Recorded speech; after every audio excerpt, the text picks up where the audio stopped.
If you have not smelled one of these 5 fragrances, at least one, you cannot consider yourself a fragrance lover. Now, I know that that's harsh, but these fragrances literally pivoted the entire fragrance industry. So if you call yourself a fragrance lover and you have not smelled at least one of them, please run out and do so immediately. And if you can, smell all 5 of them, because what these fragrances did changed the industry forever. Baccarat Rouge 540 from Maison Kurkdjian. This was originally released in 2015, I think. If I remember correctly, it's 2015. So it's been a long time since Baccarat was first launched, but I feel like the success of the fragrance didn't really take off until around 2018. 2017, 2018 is when it really started to kick off.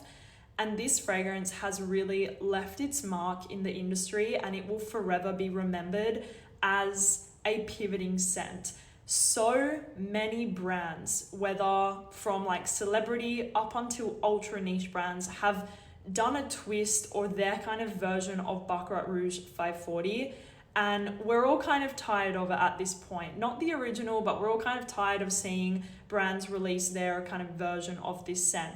But it's kind of just a testament to the success of this fragrance. It's one of the best-selling niche fragrances in the industry for several years now. And it is absolutely amazing. Absolutely amazing. What makes this fragrance so unique is, first of all, one of the things that makes it so unique is the projection and the longevity of this scent, but also just in the way that it's being constructed. You have some saffron, you have amberwood, I think you have some jasmine.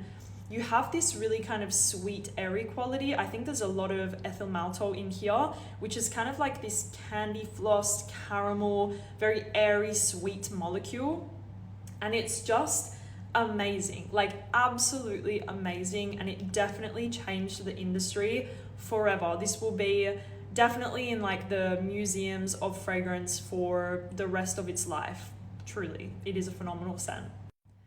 Delina from Parfums de Marly.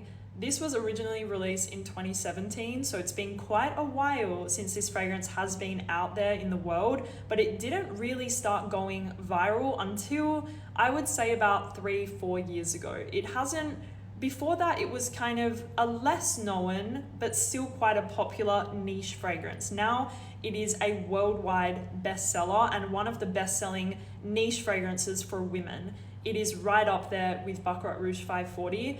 Now, this fragrance is very, very unique because of the blend of rose and lychee. This really started a trend for brands to kind of copy this rose and lychee peony combo, which was very unique at the time of Delina being released. This fragrance was created by Kurkdjian Biche, and within the industry, it's pretty well known that this fragrance really puts...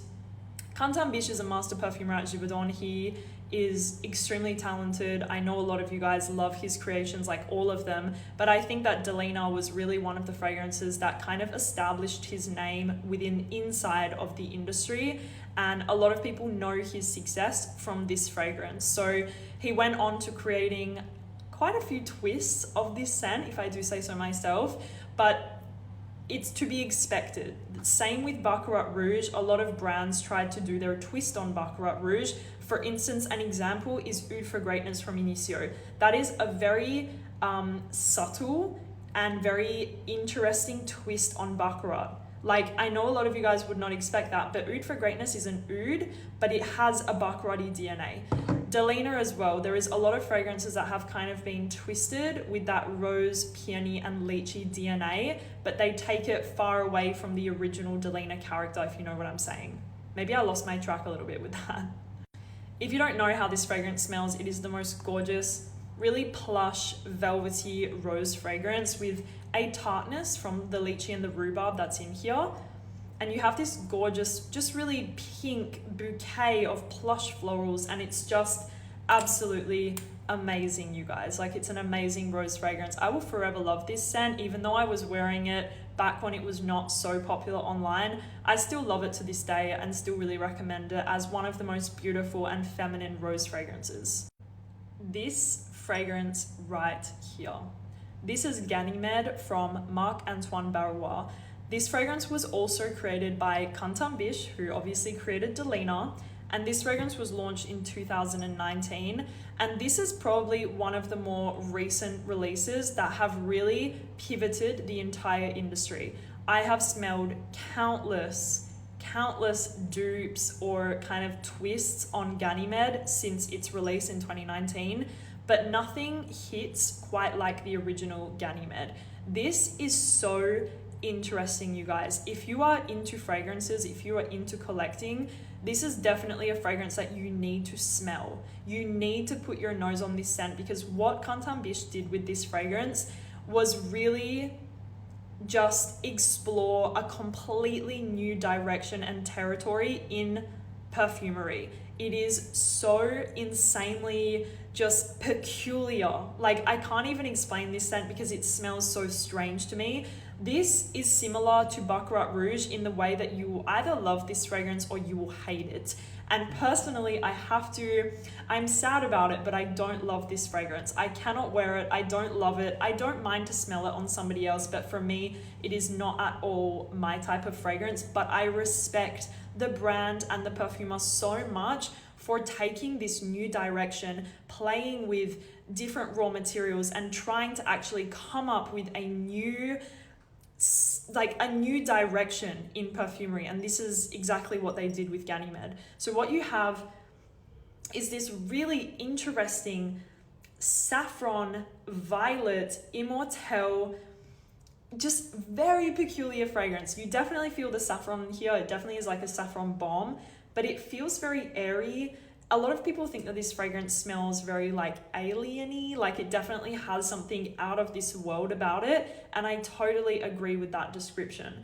There is something airy, there is something fresh. You almost get something a bit like marine, like a little bit fishy, like tiny bit, at least to my nose, and that's the thing that bothers me about this scent. It's fresh, it's airy, slightly smoky.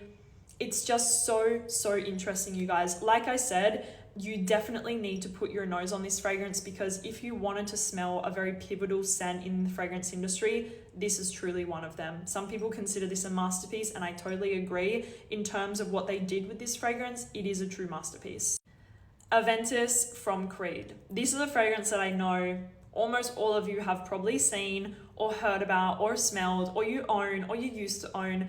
Because yes, this was absolutely one of the most pivotal fragrances of the early 2000s. This fragrance was launched, I think it was 2009, 2010, maybe somewhere around there.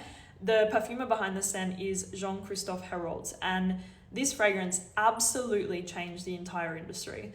Creed Aventus, with its super unique DNA at the time, now we're all sick of it. Now we're all like, not another Aventus clone, but you have to respect what they did with this scent when it first came out. It was absolutely changing the industry. Creed Aventus is using the note of pineapple in such an interesting way. It's not this kind of sweet and fruity pineapple-y scent. No, it's a very smoky pineapple fragrance. You have some citruses which bring like a brightness to the top. You have that interesting pineapple note which brings something a little bit fun and playful and fruity, but then you have this amazing smoky aspect from the birch in this scent, and it is just phenomenal. Once again, this is a beast fragrance. It lasts, depending on what batch you have, the longevity of this bottle that I own is super strong, really potent, and lasts for hours and hours on the skin with a beautiful projection. There is something very addictive and very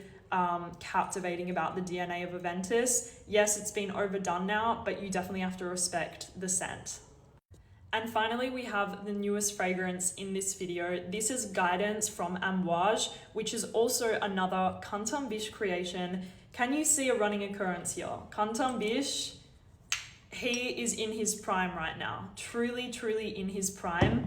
And you have to respect it. He is one of the most in-demand perfumers right now. Everybody wants a piece of Kurkdjian. Everybody wants to work with him. And his latest kind of blockbuster fragrance is Guidance. This is truly a pivotal scent in the industry. I know a lot of you guys love it. This is another love or hate scent, of course. This is a very interesting pear, sandalwood, frankincense fragrance. Wow.